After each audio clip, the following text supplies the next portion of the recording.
అందరికీ నమస్కారం. ఈరోజు మనం బ్యాలెన్స్ షీట్ గురించి పూర్తిగా తెలుసుకోబోతున్నాం. బ్యాలెన్స్ షీట్ అనగానే అదేదో పెద్ద కష్టమైన లెక్క అనుకోవద్దు. సింపుల్గా చెప్పాలంటే ఒక కంపెనీ ఆర్థిక ఆరోగ్యం ఎలా ఉందో ఒకే ఒక్క ఫోటో తీస్తే ఎలా ఉంటుందో అదే బ్యాలెన్స్ షీట్ అన్నమాట. మరి ఆ ఫోటో ఏం చెప్తుందో దాన్ని డీకోడ్ చేద్దాం రండి. అసలు బ్యాలెన్స్ షీట్ మొత్తానికి ఇదేనండి ఫార్ములా. చాలా సింపుల్. ఒక వ్యాపారంలోకి వచ్చిన ప్రతి రూపాయికి, ఖర్చు పెట్టిన ప్రతి రూపాయికి లెక్క ఉండాలి. అంటే డబ్బు ఎక్కడ్నించొచ్చిందో, ఆ డబ్బుని ఎలా ఉపయోగించారో ఈ రెండూ ఎప్పుడూ ఒక త్రాసులో రెండు వైపులా సమానంగా ఉండాలి. అంతే. ఈ బ్యాలెన్స్ అనేదే దీనికాధారం. సరే, ఈ బ్యాలెన్స్ అంటున్నాం కదా, మరి దీన్ని సరిగ్గా అర్థం చేసుకోవాలంటే మనం ఆ నాణేనికి ఉన్న రెండు వైపులను వివరంగా చూడాలి. అంటే ఒక బిజినెస్లోకి డబ్బు ఎక్కడినుంచి వస్తుంది, వచ్చిన ఆ డబ్బు ఎక్కడికి వెళుతుంది, ఈ రెండు విషయాలు చూద్దాం. సరే, ముందుగా ఒక సింపుల్ ప్రశ్న వేసుకుందాం.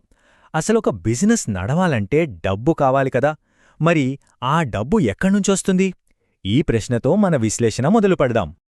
ఇప్పుడు మనం బ్యాలెన్స్ షీట్లో ఒక వైపు చూస్తున్నాం. అదే అప్పుల వైపు. ఆగండి. అప్పులు అనగానే కంగారు పడొద్దు.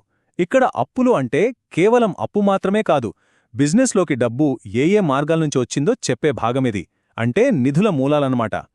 చూడండి, ఈ ఫ్లో చార్ట్ చూస్తే మనకు క్లియర్గా అర్థమవుతుంది. ఒక బిజినెస్లోకి డబ్బు రావడానికి ముఖ్యంగా మూడు దారులున్నాయి.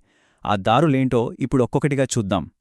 మొట్టమొదటి దారి మూలధనం, అంటే క్యాపిటల్. చాలా సింపుల్ అండి. బిజినెస్ ఓనర్లు అంటే యజమానులు తమ సొంత జేబులోంచి పెట్టిన మొదటి పెట్టుబడి అన్నమాట. ఏ వ్యాపారమైనా ఇక్కడ్నుంచే కదా మొదలవ్వాలి. అయితే ఒకసారి పెట్టిన క్యాపిటల్ అలాగే ఉండిపోదు కదా, అది ఎప్పటికప్పుడు మారుతూ ఉంటుంది. ఎలాగో చూడండి, బిజినెస్కి మంచి లాభాలొచ్చాయనుకోండి, క్యాపిటల్ పెరుగుతుంది. అదే నష్టాలొస్తే తగ్గుతుంది. అంతేకాదు, ఓనర్ తన సొంత పనులకు బిజినెస్ నుంచి డబ్బు తీసుకున్నా కూడా క్యాపిటల్ తగ్గుతుంది. ఇంతకు ముందు చెప్పినట్టు ఓనర్ సొంతానికి డబ్బు తీసుకుంటే అన్నాం కదా, దాన్నే అకౌంటింగ్ భాషలో డ్రాయింగ్స్ అంటారు. అంటే యజమాని తన పర్సనల్ ఖర్చుల కోసం బిజినెస్ నుంచి డబ్బు వాడటం అన్నమాట. మరి అలా వాడినప్పుడు దాన్ని ఖచ్చితంగా వాళ్ల క్యాపిటల్ నుంచి తీసివేయాలి. ఇది రూల్. ఇప్పుడు మరో రెండు ముఖ్యమైన పదాలు చూద్దాం: రిజర్వ్స్ మరియు ప్రొవిజన్స్. రెండూ కూడా లాభాల్లోంచి పక్కనపెట్టిన డబ్బే, కానీ చాలా ముఖ్యమైన తేడా ఉంది. రిజర్వ్స్ అంటే ఫ్యూచర్లో ఏదైనా అనుకోని అవసరం పడుతుందేమో అని దాచుకునే ఎమర్జెన్సీ ఫండ్ లాంటిది. కానీ ప్రొవిజన్స్ అంటే ఫలానా ఖర్చు ఖచ్చితంగా వస్తుంది అని తెలిసి దానికోసమే పక్కన పెట్టిన డబ్బు అన్నమాట. ఈ బొమ్మ చూస్తే ఇంకా క్లియర్గా ఉంటుంది. రిజర్వ్స్ అనేవి ఒక సేవింగ్స్ అకౌంట్, ఒక పిగ్గీ బ్యాంక్ లాంటివి. ఎప్పుడు అవసరమో ఖచ్చితంగా తెలీదు. కానీ ప్రొవిజన్స్ అలా కాదు. ఖచ్చితంగా ట్యాక్సులు కట్టాలి, లేదా కొందరు అప్పు తీసుకుని ఎగ్గొట్టొచ్చు అని ముందే ఊహించి వాటికోసం పక్కన పెట్టిన డబ్బు. సరే, ఓనర్ డబ్బు పెట్టాడు, కంపెనీ లాభాలు పక్కన పెట్టుకుంది. డబ్బు రావడానికి మూడో దారి ఏంటి? బయటినుంచి. వీటినే బాహ్య అప్పులు లేదా ఎక్స్టర్నల్ లయబిలిటీస్ అంటాం. ఇందులో మళ్ళీ రెండు రకాలున్నాయి: ఏడాది లోపు తీర్చేవి, ఏడాది తరువాత తీర్చేవి. ఉదాహరణకు, బ్యాంక్ ఓవర్ డ్రాఫ్ట్ తీసుకున్నామనుకోండి, అది త్వరగా అంటే ఏడాదిలోపే తీర్చేయాలి. అది స్వల్పకాలిక అప్పు. మరోవైపు డిబెంచర్లు అంటే కంపెనీ ప్రజల నుంచి తీసుకునే దీర్ఘకాలిక రుణాలు. అవి చాలా ఏళ్ల తర్వాత తీర్చొచ్చు. వాటిని దీర్ఘకాలిక అప్పులు అంటారు. సరే, ఇప్పటిదాకా డబ్బు ఎక్కడ నుంచి వచ్చిందో చూశాం. అంటే త్రాసుకి ఒకవైపు చూశాం. ఇప్పుడు ఆ వచ్చిన డబ్బంతా ఏం చేశారో చూద్దాం. త్రాసుకి రెండో వైపు అంటే ఆస్తుల వైపు వెళ్దాం. ఈ డబ్బుని కంపెనీ ఎలా వాడుకుంది? ఇక్కడ కూడా ఈ ఫ్లోచార్ట్ మనకొక మంచి ఐడియా ఇస్తుంది. ఆస్తులని మనం స్థూలంగా రెండు రకాలుగా విభజించొచ్చు. ఒకటి, మనం కళ్లతా చూడగలిగేవి, తాకగలిగేవి. రెండు, కంటికి కనపడనివి కానీ చాలా విలువైనవి. ముందుగా కనిపించే స్థిరాస్తుల గురించి మాట్లాడుకుందాం. వీటిని ఫిక్స్డ్ అసెట్స్ అంటారు. వీటి ముఖ్య ఉద్దేశం ఏంటంటే, వీటిని కంపెనీ వాడుకోవడానికి ఉంటుంది, అంతేగాని వెంటనే అమ్మేయడానికి కాదు. అంటే మన సొంత ఇల్లు, కారు లాంటివన్నమాట. ఉదాహరణకి, కంపెనీకి ఉన్న భూమి, ఆఫీస్ బిల్డింగులు, ఫ్యాక్టరీలో మెషీన్లు, డెలివరీ వ్యాన్లు, ఇవన్నీ స్థిరాస్తులే. ఇవి లేకుండా అసలు బిజినెస్సే నడవదు గదా.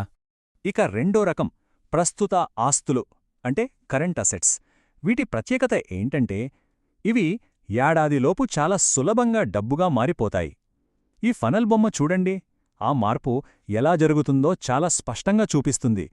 ఈ ఫనల్లో పైనుంచి కిందకి గమనిద్దాం. పైనున్న సరకు అమ్మితే డబ్బు వస్తుంది. ఒకవేళ అప్పు మీద అమ్మితే అది రావాల్సిన ఆదాయమవుతుంది. అది వసూలయ్యాక బ్యాంకులో పడుతుంది. చివరికి బ్యాంకు నుంచి తీస్తే మన చేతిలో నగదుంటుంది. చూశారా, అన్నీ చివరికి నగదుగా ఎలా మారుతున్నాయో? ఇప్పుడు కంటికి కనిపించని ఆస్తుల గురించి మాట్లాడుకుందాం. వీటిని మనం తాకలేం, చూడలేం. కాని వీటి విలువ కొన్నిసార్లు కంపెనీ కట్టిన పెద్ద బిల్డింగ్ కన్నా కూడా ఎక్కువుంటుంది తెలుసా? ఉదాహరణకి ఒక కంపెనీకి మార్కెట్లో ఉన్న మంచి పేరు, దాన్నే గుడ్విల్ అంటారు. లేదా వాళ్ల బ్రాండ్ లోగో అంటే ట్రేడ్మార్క్. కోకాకోలా అనే పేరుకే ఎంత విలువుందో ఆలోచించండి. అలాగే కాపీరైట్స్, పేటెంట్లు, ఇవన్నీ కంటికి కనిపించకపోయినా కోట్లు పలికే ఆస్తులు. సరే, ఇప్పటిదాకా మనం త్రాసులో ఒకవైపు అప్పుల్ని, మరోవైపు ఆస్తుల్ని విడివిడిగా చూశాం. ఇప్పుడు వాటన్నింటినీ ఒకచోట చేర్చి పూర్తి చిత్రాన్ని ఒకేసారి చూద్దాం. చూశారా? ఇదే అసలు మ్యాజిక్. ఎడమవైపు డబ్బు ఎక్కడనుంచి వచ్చిందో చెప్పే మూలాలున్నాయి. కుడివైపు ఆ డబ్బుని ఎలా ఉపయోగించారో చెప్పే ఆస్తులున్నాయి. ఈ రెండూ ఎప్పుడూ ఖచ్చితంగా సమానంగా ఉండాలి. ఇదే అకౌంటింగ్లోనే అతి ముఖ్యమైన సూత్రం. గుర్తుంచుకోండి, మొత్తం అప్పులు, మొత్తం ఆస్తులకు ఎల్లప్పుడూ సమానంగా ఉంటాయి. ఇది యాదృచ్ఛికంగా జరిగేది కాదు, ఇదొక రూల్. బ్యాలెన్స్ షీట్ ఎప్పుడూ బ్యాలెన్స్ అవ్వాల్సిందే. చివరగా ఒక ప్రశ్నతో ముగిద్దాం. ఆలోచించండి, ఒక కంపెనీకి బయటి అప్పుల కన్నా ఆస్తులు చాలా ఎక్కువగా ఉన్నాయనుకోండి. అంటే వాళ్ల దగ్గరున్న ఆస్తులు వాళ్ళు బయటివాళ్లకివ్వాల్సిన దానికంటే